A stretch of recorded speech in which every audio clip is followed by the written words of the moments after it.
টানা ভারী বর্ষণ আর ফেনীর উজান থেকে নেমে আসা পানিতে নোয়াখালীর বন্যা পরিস্থিতির অবনতি হয়েছে। গত 24 ঘন্টায় 130 মিলিমিটার বৃষ্টিপাত রেকর্ড করা হয়। লোকালয়ে পানি বেড়েছে 1 ফুটের বেশি। পানিবন্দী হয়ে পড়েছেন 20 লাখ মানুষ।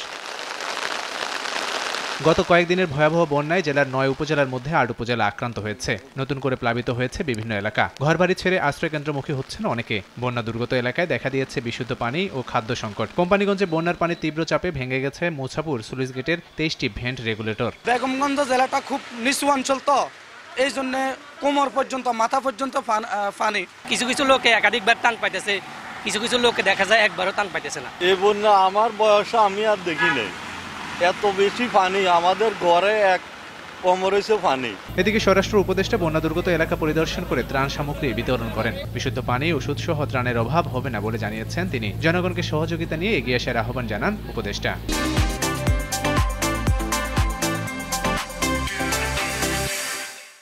রিলিফের কোনো অভাব হবে না, ঔষধেরও কোনো অভাব হবে না।